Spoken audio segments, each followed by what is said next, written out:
Hi, my name's Angela. Right now I'm currently a third year pharmacy student, and today I just wanted to talk briefly about the PCAT and what I did to prepare for it and what my experience was. So if you're interested, just keep watching. The PCAT, as far as I know, is required for several pharmacy schools in order for you to apply.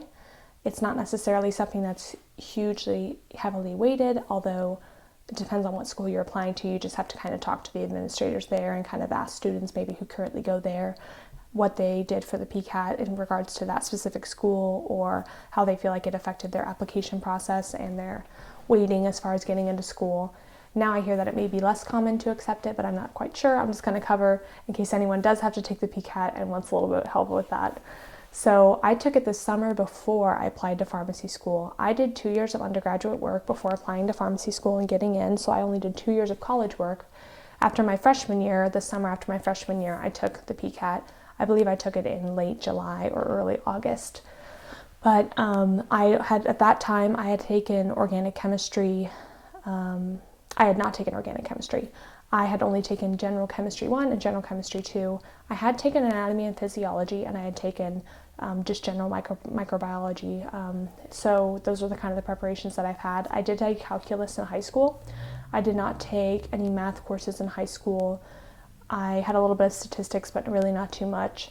So that's kind of where my coursework was at that time. I did have a general, I think, English kind of introductory course. So not a lot of classes. My biggest setback was maybe not taking organic chemistry. However, my chemistry score was decent. And I did miss a very easy organic chemistry question on the PCAT about the boat and the chair, which kind of frustrated me after I learned it my sophomore year. It was so easy. But anyway, so those are kind of where I was at when I started studying for it. I primarily used the Kaplan Book to study for it, which I'll link below. It was very cheap. It was a little bit over $20. But it wasn't bad at all, and it was really good to kind of split up areas that I needed to work on. So there are about four sections, and then you also have an essay prompt. I believe there's a chemistry, biology, math, and then the English or the reading section. And I basically had to prepare the most for the biology and the math section. The chemistry I did as well. I just realized that some of the concepts I really wouldn't be able to understand because I had not taken organic chemistry. So that was kind of my thoughts on that, and I spent the most time on biology and math since I struggle with math. But I studied for about, I want to say 2 months, maybe a little bit less.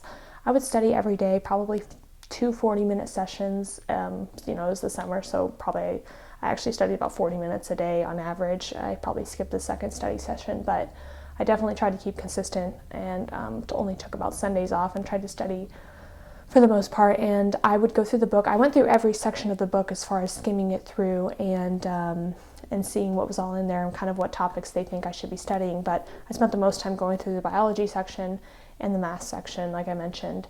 I only had to take it once. I believe it cost over $100. I'm not quite sure. I think it depends on what testing site you take it at, but I'm not sure, and I don't know how applicable it will be if people will still be taking it. But I got my scores immediately when I took it, which is a benefit. But as I was studying, I definitely took some notes, but tried to focus mostly on taking practice tests. And one of the things that I had heard, which is kind of similar to the ACT if you remember studying for that, is that you have to make sure you have your timing down and that you're not going over time, because most people get tripped up.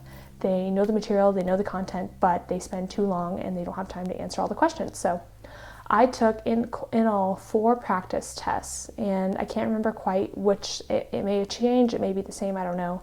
Certain sections have certain time limits. I think anywhere between 35 and 50 minutes is what you have for each section. So I would time myself, and you get the breaks. So I did 4 of those. So I technically took 4 PCAT tests before the actual test. And some people thought that was way overkill, and maybe it was, but that's what helped me get my timing down. I had plenty of time to spare during the PCAT, and I didn't have to rush at all. So that was really, really nice, and that's something probably I would recommend. The Kaplan course book that I had included 2 practice tests in it, which is really nice. And again, I'll put a link below, and I hope they include it still, because those were very, very useful. The testing site which I was at did provide the ability for you to purchase, and I think about 4 practice tests from them online, which I did because I just did that because I was wanting to get a lot of experience and not have to take it again. I did only have to take the PCAT once. My score was high enough to where I was happy with it, so I didn't have to take it again, but I took the practice test that came along with my testing site, and I really liked the Kaplan practice tests better. I felt like they were a better representation of what the actual test would be. And after I took the PCAT, I agreed with myself beforehand. I thought that the Kaplan did a better job at actually practice testing you. So it was nice to have the additional type of questions from the other testing site practice tests. So it was nice to kind of see what else they might ask me. But overall, the Kaplan prep book did an amazing job. So like I said, timing myself was one of the biggest things. I definitely had timers, and I put myself in a testing simulation. I was at home at the time, and so I told my family, I'm going to go in the basement and take, the PCAT, so don't bother me for about 4 hours, practice take it, because it helped me get my timing down. And it also just, I told some people this, I think that the repetition of me taking it made the nerves on test day just be super low. By that point, I had taken it 5 times, and I did not care about taking it, 4 times, and I did not care about taking it again. It did not matter to me, and I was so chill, I was so relaxed on test day. It was just like a walk in the park, which sometimes nerves can really get me on tests. So it was definitely nice to wake up on test day and just think, I don't even care, just as long as I don't have to take another simulated test. So if for anything else, taking it that many practice tests made nerves go down, and I did very well. I believe I scored in the upper 90s on most of them. I did get, my lowest was chemistry because organic chemistry was bad. So I don't remember my exact scores. I think chemistry was somewhere in the 70s. My reading was pretty high. My eating was I think around the 80s. My math was decently high because I had worked on it. And then my biology was the best score that I had. And then the essay that I got ended up being, I think they rated it on a scale from 1 to 5, but it ended up being the just below the perfect score. So I think it was a 4.